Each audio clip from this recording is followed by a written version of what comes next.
आज हम लोग ये जानने की कोशिश करते हैं कि आसन क्यों करना चाहिए।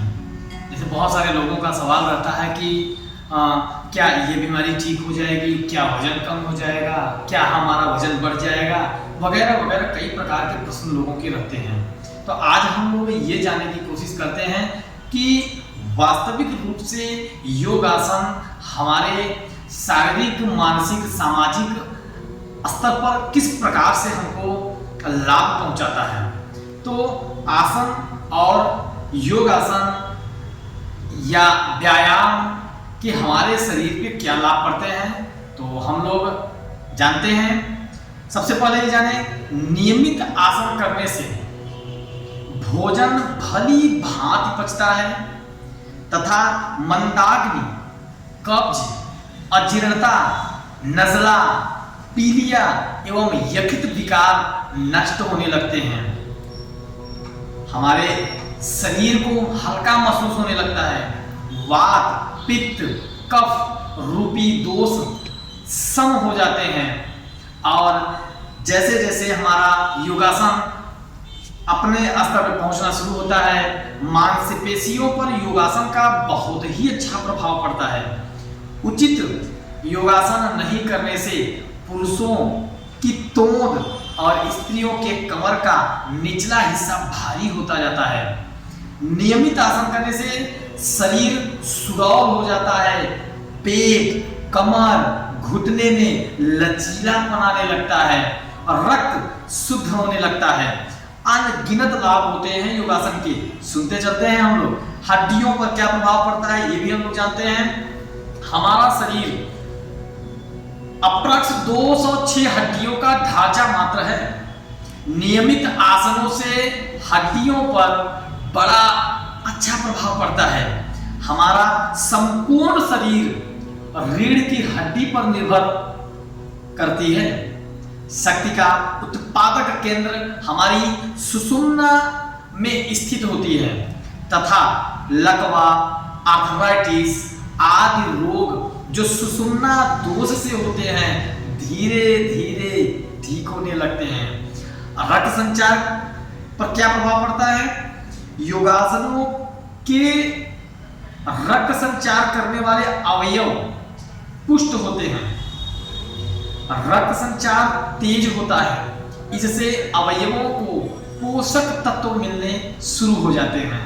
हमारे ग्रंथियों का योगासन से क्या क्या लाभ मिलते हैं? हमारे शरीर में बिना नली वाली बहुत ग्रंथियां हैं जिनसे द्रव निकलकर रक्त में मिलता है। उसी द्रव के कारण हमारा शारीरिक और मानसिक विकास बड़ी तेजी से होनी शुरू हो जाती है। इन ग्रंथियों के नाम भी हम लोग सुन लेते हैं। Thyroid, parathyroid, thymus, pineal, pituitary, adrenal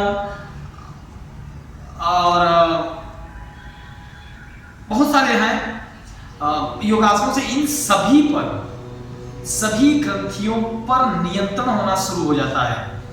विश्राम होना शुरू हो जाता है रोगों पर। जब श्वास स्वाभाविक स्थिति में आ जाए तभी दूसरा आसन आरंभ करना चाहिए, ये योगासन बोलता है। श्वास की गति स्वाभाविक होनी चाहिए। करने के तरीकों को भी ये बताते चल रहे हैं कि आसनों का अभ्यास धीरे धीरे ही बढ़ाना चाहिए। आसन को पूर्ण स्थिति तक ले जाने का प्रतिदिन प्रयास करना चाहिए। आज इतना है तो कल इतना, परसों इतना, इस तरीके से एक ही दिन में पूर्ण स्थिति में जाने की कभी भी कोशिश नहीं करनी चाहिए। योगासनों का अभ्यास सभी वर्ग के लोग, बच्चे, बूढ़े, स्त्री, पुरुष सभी कर सकते हैं। 10 वर्ष से लेकर के 80 वर्ष तक के व्यक्ति योगाभ्यास कर सकते हैं। योग के जानकार आसनों का अभ्यास किसी भी योग शिक्षक से सीख कर ही करना चाहिए। बिना सीखे योग करने से हानि की संभावना बनी रहती है, इसका ध्यान जरूर रखें। आसनों का अभ्यास शनैः शनैः बढ़ाना चाहिए। यौगिक आसन निराहार ही करना चाहिए। कम से कम 3 से 4 घंटे पेट खाली होना चाहिए योगाभ्यास शुरू करने से पहले। आसन करने के बाद भी कम से कम 2 घंटे बाद ही कुछ खाने की कोशिश करनी चाहिए। जैसे चर्चा की हम लोग कि 3 से 4 घंटे पेट खाली होना ही चाहिए।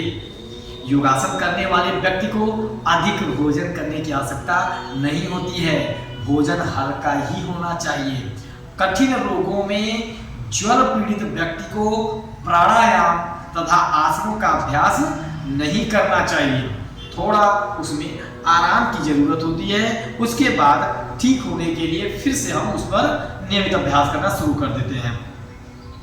गर्भवती महिलाओं को भी आसन समझ करके योग्य योग शिक्षक के मार्गदर्शन में ही करना चाहिए। उनके लिए निर्धारित आसन और प्राणायाम होते हैं, इसलिए अपने से मनमानी तरीके से नहीं करना चाहिए। सर्वांगासन के अतिरिक्त अन्य सभी आसन की अंतिम स्थिति में कुछ समय ठहरना जरूर चाहिए। आसन प्राणायाम आदि के अभ्यास के बाद अगर पसीना आए तो उसे कपड़े से पोंछे नहीं, पसीने को दोनों हाथों से सारे शरीर पर मल देना चाहिए। इससे बहुत लाभ होता है हमारे त्वचा को। मेरुदंड में फ्लेक्सिबिलिटी लचीलापन आता है तथा वृद्धावस्था में भी कमर सीधी रहती है और कार्य करने की क्षमता बढ़ी रहती है। स्त्रियों के कमर और कूल्हे सुडौल हो जाते हैं तथा उनके गर्भाशय एवं प्रजनन अंग मजबूत होने लगते हैं। कब्ज दूर होता है, पाचन क्रिया ठीक होती है। सारे के सारे अभ्यासों को योगाभ्यास के अभ्यासों से लाभ को जान लेंगे, आपको खुद ये महसूस होगा कि नहीं, योगाभ्यास हर एक वर्ग के लिए, हर एक व्यक्ति के लिए नेसेसरी होता है, चाहे हम स्वस्थ हों चाहे अस्वस्थ हों। स्वस्थ हैं तो अस्वस्थ न होने के लिए, स्वस्थ बने रहने के लिए योगाभ्यास करना चाहिए। अगर हम अस्वस्थ हैं तो योगाभ्यास अवश्य ही करना चाहिए। बुढ़ापे में सिर, गर्दन और हाथों में कंपन का रोग नहीं होता है। बुढ़ापे में सिर, गर्दन, जिसको आजकल एक पार्किंसन की बीमारी भी चली जा रही है, जिसमें पार्किंसन के समझ नहीं आते किस तरीके के पार्किंसन शुरू हो चुका है, तो सिम्टम्स नहीं समझ में आता, तो इन सब सारी चीजों से हम बचे रह सकते हैं। छाती, पीठ, पेट, कमर, गर्दन, भुजा, कुहनी, कंधे, हथेली, पैर, घुटने, जांघ आदि पर भार पड़ने से वे सुदृढ़, पुष्ट और लचीले बनने लगते हैं। सांस संबंधी रोग दूर होने लगते हैं। अधिक सांस भरने की क्षमता में वृद्धि होने से रक्त प्यूरिफाई हो जाता है, रक्त शुद्ध होने लगते हैं। पक्वाशय होता है, वक्षस्थल होते हैं, तिल्ली, आंतें, फुफ्फुस स्वस्थ होना शुरू हो जाता है। सूर्य नमस्कार बहुत फेमस होता है। सूर्य नमस्कार रामबाण की तरह काम करता है। सूर्य नमस्कार के द्वारा ताड़ासन, अर्धचक्रासन, हस्तपादासन, भुजंगासन जैसी लाभप्रद चेष्टाएं सम्मिलित होने से उनके भी लाभ सहज ही मिलने लगते हैं। सूर्य नमस्कार एक अत्यंत शक्तिशाली शारीरिक योगाभ्यास है। इसे बालक, युवा, वृद्ध, पुरुष, लड़के, लड़कियां, महिलाएं, हर वर्ग के लोग कर सकते हैं। यदि सूर्य नमस्कार के साथ आप सूर्य उपासना को भी इसमें सम्मिलित कर लें तो आपका आध्यात्मिक विकास भी होने लगेगा। सूर्य नमस्कार से अधिक सुगम लाभ देने वाला और कोई अन्य व्यायाम नहीं है। सूर्य उपासना का मतलब सूर्य भगवान को अर्घ्य देना, जल देना, ये सब चीज करने लगते हैं तो कई प्रकार से हमारे शारीरिक, मानसिक और आध्यात्मिक चीजें सुदृढ़ होनी शुरू हो जाती हैं। अब पर्टिकुलर महिलाओं द्वारा योगासन को भी हम लोग चर्चा करते हैं। जिन महिलाओं को परिश्रम करने का ठीक से अवसर नहीं मिलता है उनके लिए इस समस्या का समाधान आसनों का नियमित अभ्यास ही है। ऋतुकाल में, पीरियड के समय एवं गर्भावस्था में उनके लिए आसन लाभकारी है। आसनों के अभ्यास से शरीर की थकान दूर होती है। उत्तम संतान के लिए भी महिलाओं को आसन का अभ्यास जरूर करना चाहिए। चिंता, राग, द्वेष, मोह और शोक के निवारण में भी ध्यान, योग और आसनों का नियमित अभ्यास बड़ा ही लाभ देता है। शरीर को सुडौल और सुंदर बनाने में भी इन आसनों से बहुत लाभ मिलता है।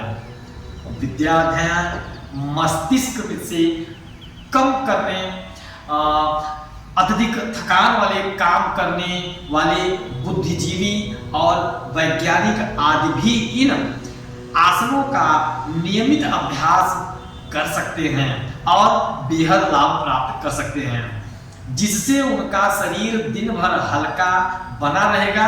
आसनों को यदि अपनी आयु, कार्य एवं लाभ के अनुसार किया जाए तो इनसे बहुत अधिक लाभ होता है। जो अभ्यास आप कर रहे हैं वे ठीक से हो रहे हैं कि नहीं, इसको जानने का साधन यह है कि आपका शरीर आसन के बाद थकावट रहित हो और शक्ति में बढ़ोतरी होने लगे। इसका अर्थ यह है कि आसन सही तरीके से हो रहा है। ध्यानात्मक आसन करने से मनुष्य में आध्यात्मिक चेतना के समुचित विकास में बहुत सहायता मिलती है। मनुष्य की वृत्तियों में परिवर्तन होने लगता है, आध्यात्मिक जीवन का विकास प्रारंभ होने लगता है तथा जीवन में आनंद की वास्तविकता से परिचय होने लगता है। और भी फायदे जानने की कोशिश करते हैं। योगासनों के अभ्यास के समाप्ति पर कुछ समय के लिए शवासन अवश्य करें। शवासन से शक्ति में बहुत ज्यादा शक्ति संचार होता है। योग साधना एक व्यापक साधना की तरह होनी चाहिए। यम, नियम, आसन, प्राणायाम और ध्यान का अभ्यास करने से जीवन में बड़े चमत्कारी परिवर्तन होते हैं। आराम का क्रम भी जानते रहना चाहिए। पहले खड़े होना, पीठ के बल लेटना, पेट के बल लेटना और बैठना, इस प्रकार से क्रम को बना करके हमें नियमित अभ्यास को करना चाहिए। सांस का क्रम शरीर के चलने के साथ बहुत महत्वपूर्ण है। सामान्य नियम है कि सांस खींचते ऊपर जाए, सांस छोड़ते नीचे आए। एक मुद्रा बनाए रखने से सकारात्मक परिवर्तन होता है। लगातार मुद्रा बना करके रखें, जैसी स्थिति हो उस हिसाब से मुद्रा बना करके रखें। आगे की जानकारी में देखिए, चर्चा हमने एक बार क्या किया था कि अथाह लाभ है। जहां तक हम नहीं सोच सकते हैं वहां तक योगाभ्यास के, आसन के और प्राणायाम के लाभ होते हैं। फिर भी हम लोग चर्चा किए जा रहे हैं श्वसन संस्थान पर इसका क्या प्रभाव पड़ता है। योगासन करने से श्वास प्रश्वास की प्रक्रिया बढ़ने से फेफड़े को ऑक्सीजन अधिक मिलता है और साथ ही साथ प्रश्वास के धक्के से बाहर निकलने में कार्बन अधिक मात्रा में शरीर से बाहर निकलता है, जिससे फेफड़ों की सफाई तथा व्यायाम होता रहता है एवं श्वास प्रश्वास नियंत्रित होता है। श्वास दीर्घ होने से आयु भी बढ़ने लगती है। योगासनों से शरीर की शुद्धि कैसे होती है? मल मूत्र समय से ठीक प्रकार से विसर्जित होने लगते हैं। योगासनों के अभ्यास से छोटी आंत, बड़ी आंत तथा मूत्राशय पर बहुत अच्छा प्रभाव पड़ता है। शरीर के सभी मल निष्कासन अंग नियमित रूप से काम करने लग जाते हैं। अपान वायु की दुर्गंधता कम हो जाती है। रक्त शुद्धि की प्रक्रिया तेज होने लगती है। अब हम लोग अपने मन पर क्या प्रभाव पड़ता है योगासन प्राणायाम से, इसको भी जानने की कोशिश करते हैं। योगासनों से मन बहुत ही शुद्ध हो जाता है। मन पर बहुत ही अच्छा प्रभाव पड़ता है। क्रोध, चिड़चिड़ापन कम होने लगता है। विचारों में लयबद्धता आती है। सहन शक्ति बढ़ती है। मन की दृढ़ता और संकल्प शक्ति का विकास होता है। शरीर में स्फूर्ति एवं मानसिक शक्ति तथा मानसिक शांति तथा उदासी कम होने लगती है तथा शुभ विचारों से मन की शक्ति बढ़ती है। व्यायाम तो स्थूल शरीर ही प्रभावित होता है, व्यायाम से शरीर स्थूल प्रभावित होता है, पर आसनों से स्थूल शरीर के साथ सूक्ष्म शरीर भी स्वस्थ होने लगते हैं। यानी कि बहिरंग अंतरंग सभी स्तर पर काम होना शुरू होता है योगासनों से। कठिन व्यायाम को रोगी, कमजोर बच्चे तथा महिलाएं नहीं करें। यहाँ पर आसनों को बड़ा ही समझ करके करना चाहिए। कठिन आसन वृद्ध, स्त्री, पुरुष, बच्चे और रोगी, अशक्त सभी कर सकते हैं, लेकिन समझ के साथ। व्यायाम का प्रयोग रोग निवारण के लिए संभव नहीं है, जबकि आसन बहुत सारे लोग कहते हैं इससे अच्छा तो जिम होता है, इससे अच्छा व्यायाम होता है। इस पर बड़ा फोकस करने की जरूरत है। व्यायाम से रोग निवारण नहीं होता है, जबकि आसन द्वारा रोग का संपूर्ण निवारण संभव है। जो लोग दवा से अच्छे नहीं होते वे आसनों से ही अच्छे हो जाते हैं और नियमित आसन करने से उन्हें रोग भी नहीं होता है। योगासनों के उपचार क्या हैं? योगासनों से विविध रोगों का उपचार आसानी से संभव है। आज के युग में योगासन थेरेपी की उपयोगिता को सभी भली भांति समझ करके प्रयोग करना शुरू कर दिए हैं। इसीलिए वैद्य और डॉक्टर प्रायः सभी आसनों के लिए परामर्श भी देने लगे हैं। प्राकृतिक चिकित्सा में भी आसनों की उपयोगिता के कारण प्रत्येक रोगी को यथाशक्ति आसनों का प्रयोग कराया जाता है। विक्षिप्त वृत्तियों को शांत भी करता है। जैसे बहुत सारे लोगों का मानसिक सिस्टम विक्षिप्त होने लगता है, एकाग्रता नहीं बनती है, इस पर भी बहुत बड़ा काम करता है। विक्षिप्त वृत्तियों को एकाग्र करने का नाम ही योग है। अतः जिन साधनों से हमारी वृत्तियों में एकाग्रता पैदा होती है वे सभी साधन योग सहायक माने गए हैं। लाभ तो बहुत सारे हैं, इसको गिना नहीं जा सकता है। बस समझने की, महसूस करने की जरूरत होती है। बस एक चीज जानने की कोशिश करें, योग करें, सदा सर्वदा निरोग रहें। बहुत ज्यादा प्रश्न करने की जरूरत ही नहीं है, बस योग करें, स्वस्थ रहें। योग हमारा आह्वान करता है कि आज के इस व्यस्त भरे लाइफ स्टाइल में सब लोग योग से जुड़े और अपने आप को बिल्कुल निरोगी बनाते हुए अपने पैसे का, अपने समय का, अपने शरीर का दुरुपयोग होने से बचाएं। नियमित योगाभ्यास करें योग, रहे निरोग। योग बड़ा न कि रोग बड़ा। नमस्कार, योग गुरु संदीप तिवारी।